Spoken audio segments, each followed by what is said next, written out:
कहाँ कह रहे थे कि नीतीश कुमार जैसा नेता इस देश के अंदर पैदे नहीं लिया है। कहाँ दौर बदला, समय बदला, आप भी बदल गए।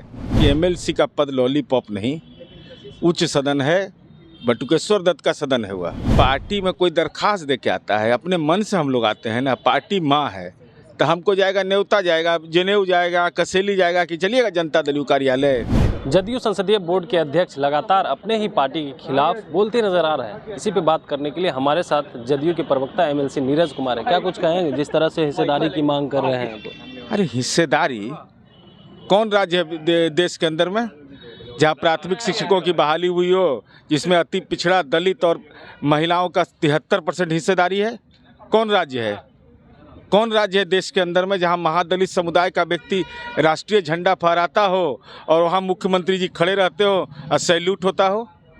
कौन राज्य ऐसा है जहां जिला परिषद और पंचायती राज में, नगर निकाय में समाज के वंचित तबकों को दिया गया हिस्सेदारी? कौन ऐसी पार्टी है?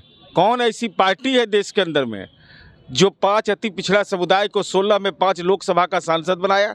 जननायक कर्पूरी ठाकुर जिनकी विचारधारा का दम सब लोग भरते हैं। पार्टी की हिस्सेदारी नहीं बता रहा हूँ, उनके बेटा को कौन राज्यसभा में संसदीय दल का नेता बनाया? तो हिस्सेदारी उसी को कहते हैं ना, भागीदारी हो, हिस्सेदारी हो। हाँ, अपने मन से हिस्सेदारी तय करना, ये तो अपना मन, अगर प्रदूषण, मन में प्रदूषण हो जाए, मन में कोरोना हो जाए, तब इसका तो कोई इलाज नहीं। वो कह रहे हैं कि जिस तरह से हमें जदयू संसदीय बोर्ड का अध्यक्ष बनाया गया वो झुंझुना है, और एमएलसी को लेकर के कह रहा है ये लॉलीपॉप। पार्टी के राष्ट्रीय नेता हैं, हमारे अधिकार क्षेत्र में नहीं है। लेकिन एमएलसी का पद, संसदीय बोर्ड का अध्यक्ष का पद अगर झुंझुना है तो ऐसा झुंझुना तो समता पार्टी ऐसे लेके जदयू तक का हर कार्यकर्ता लेगा ना, तो रात भर बजाएगा, दिन में नहीं। वो रात में घर वाला भी परेशान हो जाएगा, अड़ोस पड़ोस वाला, कि इसको कुछ विशेष चीज़ मिल गया है। अरे कार्यकर्ता को जो भी मिलता है वह सम्मान का विषय होता है, और ऐसी पृष्ठभूमि खड़ा करना चाहिए कि आने वाली पीढ़ी भी हमको याद करे। क्या लग रहा है जिस तरह से वो बयान दे रहे हैं तो पार्टी उनके ऊपर कार्रवाई करेगी क्या?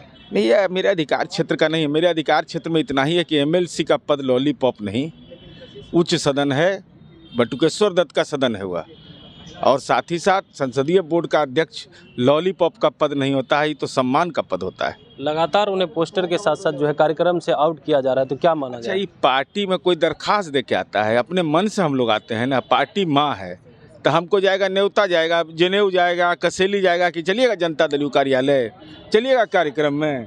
पार्टी में है तो जाएंगे, जिस दिन पार्टी में नहीं रहेंगे उस दिन नहीं आएंगे, इधर देखेंगे भी नहीं।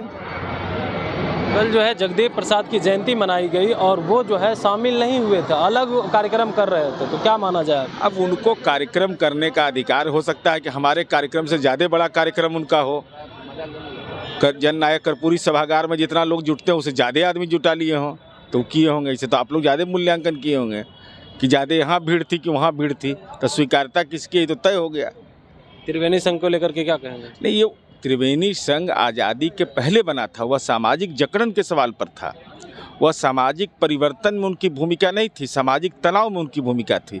और माननीय नीतीश कुमार जी ने अपने कार्यकाल में बगैर तनाव पैदा किए, किस पिछड़ी जाति और सामान्य जाति को इस बात का अपराध बोध है कि दलित को और अति पिछड़ा को पंचायती राज में आरक्षण मिल गया? किसी को अपराध बोध नहीं है।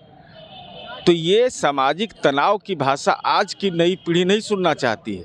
उसके मन के अंदर में कि सामाजिक परिवर्तन का हथियार शासन प्रणाली कैसे बने और वो भी शांतिपूर्ण परिवर्तन हो, यह लोगों को चिंता है।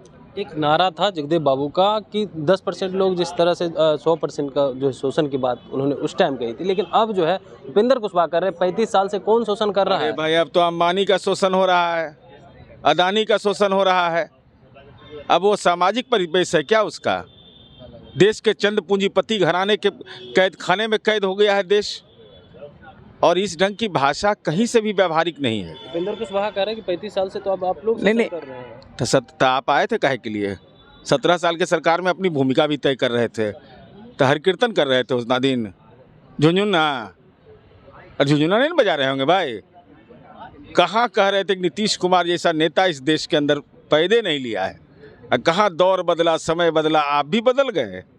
चिंता है, चिंता करेगी कार्यकर्ता, और लोगों के मन के अंदर ये लगेगा कि कौन सी ऐसी दवा खाते हैं आप लोग जिस दवा से बदल तो जाते हैं, लेकिन उस दवा का नाम बता दीजिए, कम से कम यह कार्यकर्ता जान जाए। एक बात और कह रहे थे कि पार्टी कमजोर को लेकर के जिस तरह से कह रहे थे कि नीतीश जी अभी भी समय है, आप अपनी बातों को सुनिए और अपने अनुसार चलाइए तो पार्टी मजबूत होगी, दूसरी की बातें सुन रही। पार्टी कमजोर, 43 सीट है हमारा, हम 7 MLA हमारा था, 4 MLA चला गया था, 3 MLA की पार्टी थी।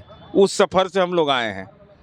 समता पार्टी मुख्यमंत्री जी ने बनाया था, 95 में हम 7 सीट जीते थे, 3 रहे थे, तो संख्या पर है। अच्छा, हमारा 43 को संख्या है। हमारे नेता को क्लाइमेट लीडर कहा जा रहा है, पोल्यूटेड लीडर तो नहीं कहा जा रहा है, क्लाइमेट लीडर। 43 MLA की पार्टी, 43 को हमारा MLA ही है, और देश की राजनीति हमारे इर्द गिर्द घूम रहा है 1.5 साल से कि नीतीश कुमार क्या करेंगे। इसका मतलब नीतीश कुमार में ताकत है। तो आप सुन रहे थे, हमारे साथ थे जदयू MLC नीरज प्रवक्ता, जिन्होंने साफ तौर पे उपेंद्र कुशवाहा को तो कहा है कि जदयू जो है पार्टी माँ है, आप यहाँ हैं, लेकिन उन्होंने सुनाया भी और कहा है कि आप शोषण की बात करते हैं तो फिर आए क्यों हैं। फिलहाल इस खबर में इतना ही। कमलेश कुमार, देशवा न्यूज, पटना। सिर्फ खबर दिखाना देशवा न्यूज का मकसद नहीं, देशवा न्यूज की कोशिश है कि समाज की सूरत बदलनी चाहिए। देशवा न्यूज पर वीडियो देखने के लिए लाइक करें, सब्सक्राइब करें, साथ ही बेल आइकन दबाना न भूलें।